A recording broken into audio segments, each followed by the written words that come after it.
மதுரை திருமங்கலம் அருகே 2.5 வயது பெண் குழந்தையை கொலை செய்து உடலை சாக்கு மூட்டையில் கட்டி வைத்த தந்தையை போலீசார் கைது செய்தனர். இது தொடர்பான கூடுதல் தகவல்களை வழங்க செய்தியாளர் பாலமுருகன் இணைப்பில் உள்ளார். வணக்கம் பாலமுருகன், இதுகுறித்த விவரங்களை பகிரலாம். வணக்கம். திருமங்கலம் கப்பலூர் சிட்கோவில் தனியார் நிறுவனத்தில் சாக்கு மூட்டைக்குள் உடல் அழுகிய நிலையில் 2.5 வயது பெண் குழந்தையின் உடல் மீட்கப்பட்டுள்ளது.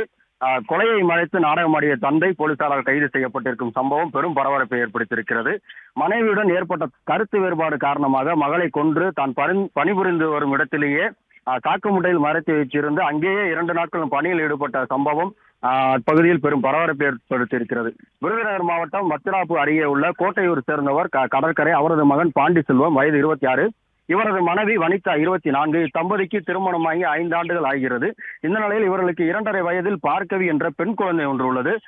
பாண்டி செல்வம் மதுரை மாவட்டம் திருமங்கலம் அருகே உள்ள கப்பலூர் தொழிற்பேட்டையில் உள்ள ஒரு பெயிண்டிங் தொழிலில் பணிபுரிந்து வருகிறார். அங்கு லப்பம் தயாரிக்கும் வேளையில் மேலாளராக இருந்து வருகிறார். இந்த நிலையில் பாண்டி செல்வம் மனைவி வனிதா இருவருக்கும் கடந்த 2 மாதங்களாக கருத்து வேறுபாடு ஏற்பட்டு பிரிந்து வாழ்ந்து வருகின்றனர். இந்த நிலையில் வனிதா கோட்டையூரில் தீப்பெட்டி தொழிற்சாலையில் வேலை பார்த்து வருகிறார். வேலைக்கு செல்லும் போது தனது மகள் பார்க்கவியை உடன் அழைத்து செல்வதை அறிந்த பாண்டி செல்வம் தீப்பெட்டி தொழிற்சாலைக்கு சென்றால் உடல் பாதிக்கப்படும் என்று கூறி தனது நிறுவனத்தில் வேலைக்கு அழைத்து அந்த பகுதி கொண்டு வந்து காலையில் மாலையும் கூட்டி சென்றுள்ளார். இந்த நிலையில் கடந்த 2 தினங்களுக்கு முன்பு பாண்டி செல்வி கம்பெனிக்கு வெளியில் விளையாடி கொண்டிருக்கும் போது மகளை காணவில்லை என திருமங்கலம் காவல் நிலையத்தில் புகார் அளித்துள்ளார்.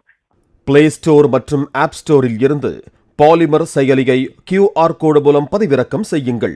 செய்திகளை உடனுக்குடன் பெறுங்கள்.